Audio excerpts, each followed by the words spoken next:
Well, folks, as some of you know, I'm a big watch fan, a bit of a watch collector, and so I wanted to go through with you how to build a watch collection from the very basics all the way on up to the very expensive. This video is sponsored by our friends over at Balance of Nature.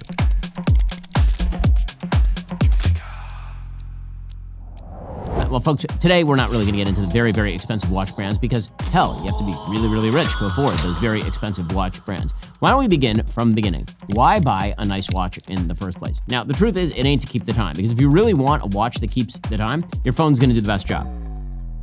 What's the point then? It's really to look nice. That's all it is. It's a piece of jewelry, essentially. Let's go through some of the parts of the watch, a bunch of different parts of the watch, and we can explain kind of what you're looking at.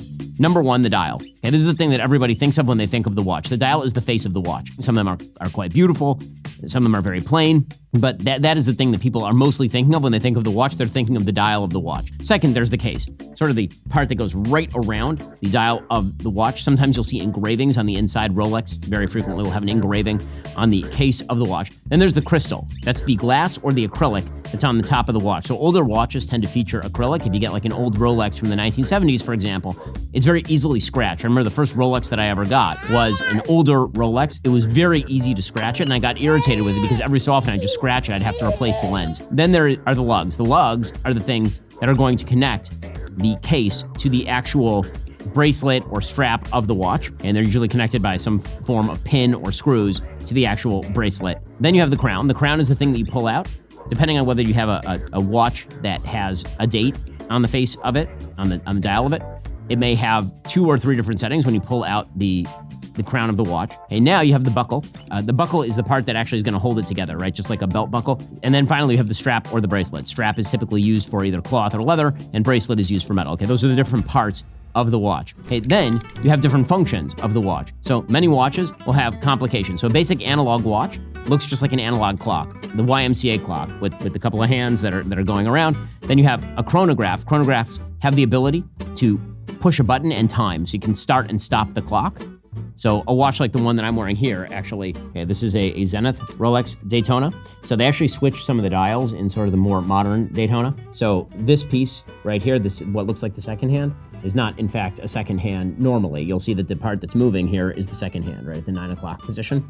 This is the timer, right? So if I were to hit this top dial, this starts and stops it, and this resets it back to 0. So this right here at the 3 o'clock position is a 30-minute counter, and down here is a 12-hour counter in the 6 o'clock position. So that's if you would leave your timer running for a while. Okay, then you have different styles, many different styles of watches. Those range from aviator watches, which look like a watch that a pilot would use, to racing watches. Most famously, like Tag Heuer makes racing watches. You see those in a lot of the movies. Diver watches, the most famous of those would be like the Rolex Submariner. So those were actually designed to dive with, so they are waterproof and you can take them underwater, so you can wear like a very expensive Rolex. Field watches, which again are sort of a military-looking watch. And you have fashion watches. Fashion watches are like Fossil, so they tend to be less expensive. They're just for pretty. They don't have more functionality. They don't look like military watches or diver watches or whatever. If you're just getting a collection started, a fashion watch is a really good way to do that. So Fossil makes really good-looking fashion watches. For example, I remember some of my first watches were Fossil watches. They're very cool. Luxury watches starts to basically, it just means expensive. Like the more you get up on the scale, the more it starts to look less like a fashion watch and more like a luxury watch. Probably if you're spending more than a couple $1,000s, you're now in the realm of luxury watch. Probably more than $1,000, you might be in the realm of luxury watch. And then finally, dress watches. These are the things that you see people wear tuxedos with. All right, folks, we'll get to more on this in just one second. First, this election season, as you know, I visited 6 different states between campaign stops, media hits, on other podcasts, our very own election coverage in Nashville. I was on the go all the time. Somewhere in between all of that, I needed to maintain my health, hit the gym, spend time with the family. Well, when I was a little younger, I used to think I could just power through on pure conservative willpower and caffeine. I learned pretty quickly peak performance requires peak nutrition, and that means eating enough veggies. That's why I'm so thankful to have Balance of Nature, which fits right into even the busiest of days.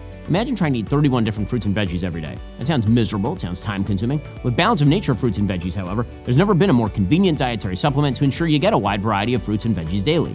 Balance of Nature takes fruits and veggies, they freeze dry them, they turn them into a powder, and then they stuff them into a capsule. You take your fruit and veggie capsules every day, and your body knows precisely what to do with them. Turn them into the greatest ripped body ever. At least that's what happens to me. I don't know about you. Anyway, they're kosher. I can stick them in the protein drinks. It'll work for you too. Go to balanceofnature.com, use promo code Shapiro for 35% off your first order as a preferred customer. Plus, get a free bottle of fiber and spice. That's balanceofnature.com. Promo code Shapiro, balanceofnature.com, promo code Shapiro. If you take a look at sort of best watches for price points, let's say you're starting a collection. So the first watches that I owned were fashion watches, right? These are things like Fossil or Tissot or Seiko. I would recommend, by the way, at these price levels, that you try to buy used. Because if you buy new, they immediately degrade. Just the way that you would buy a new car, it loses a lot of its value once you come off the lot. You can go to a site like Chrono24 and you can buy yourself a used watch, and they've already absorbed a lot of the downside. One of my favorite things to do is a historically refurbished watch. So you can actually go and you can find on eBay World War II watches that were in combat or that somebody was issued during World War II.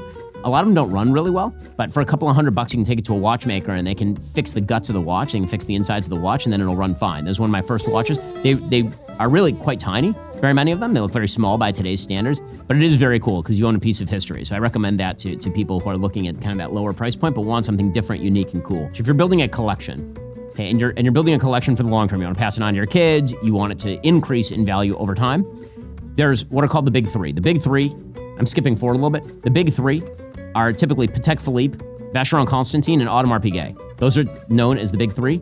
They do hold their value over time. Now, I will say they've taken a severe value hit over the course of the last couple of years, because a couple of years ago, when inflation started to kick in, there were a bunch of Bitcoin billionaires who lost a lot of money, and they started flooding the market with some of these watches. So if you, like I did, bought some expensive watches a couple of years ago, you picked the wrong time to buy those watches. But if you wait long enough, they will go back up. Longines makes really pretty stuff. Omega makes beautiful stuff. There's a bunch of stuff from Omega that's really nice. I have a bunch of Omega watches, actually. I have one of my first watches was given to me by my grandmother because my grandfather had owned it. It was an Omega Constellation. That's like $700, $800 probably.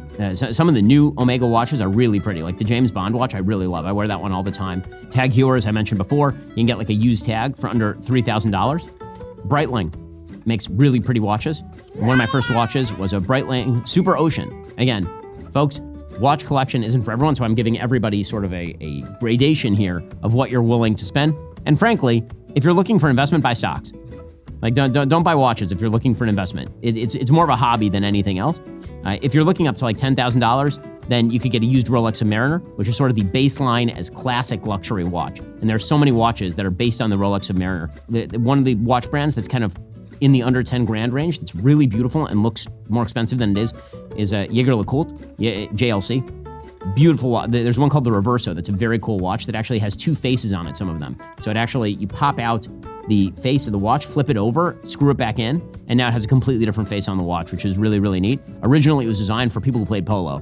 So it would flip out and it wouldn't have a second face. It would flip it over and it would just be a hard case back. And that meant that that if it got scratched up, you wouldn't care. It wouldn't break the glass on the watch. So there you go. There's like a full, quick rundown of various watches at various price points. So this is a very basic intro. I'm sure I got a bunch of things wrong. Remember, I'm not an actual watch expert. There are plenty of people who know way more than I do. So I'm sure if I screwed it up, they'll leave tons of comments below. It's a very passionate watch community. It's a fun thing to collect. Again, if you like kind of men's jewelry, this is pretty much what you got. It's time to stop! No more!